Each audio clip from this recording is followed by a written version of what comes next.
Okay, I'm Prem Nandhini Satgunam. I'm a research optometrist at LV Prasad Eye Institute. We have developed a device that we call as pediatric perimeter. Essentially, it is a device to measure the sight vision extent of babies. Typically, if you go for eye testing, they show you a chart that you're asked to read, and that gives you the smallest extent of smallest vision that you can read. This is only a measure of your visual acuity. But how much of a sight vision a person has is called as visual field extent.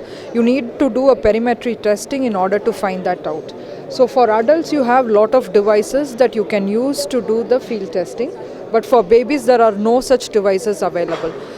The reason why this is important to develop is this actually doing the field testing tells you the health of a baby, the visual health of the visual pathway in a baby. So for example, if there is any lesion in the brain, by doing the visual field testing, we would find out that there is a problem. So in order to develop a device for the baby, we actually structured a dome, a hemispherical dome. We mounted an infrared camera, and we worked with a team of engineers and designers with the help of MIT Media Lab, and we created what we call as a pediatric perimeter. So I have some videos. I don't know if you want to cover the video. So I can show you some of the testing that we did.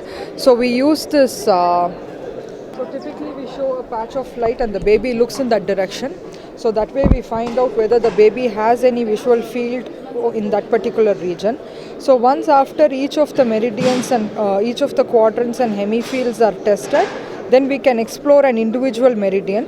When the light comes up, the baby looks in that direction. We register that response, and we can go on to test each of those individual meridians. So here again you can see that baby goes back to the central fixation light.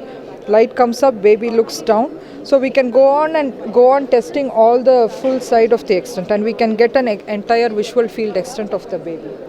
So we did some tests on babies with normal milestones and babies who have had developmental delays. What we find is babies who have developmental delay show a much longer reaction time when compared to babies with normal milestones. This is only a pilot testing. So we are now actually working with some of the children's hospital in the city of Hyderabad, and we want to establish a normative database and see how we can use this device to early diagnose conditions in babies' visual pathway. Thank you.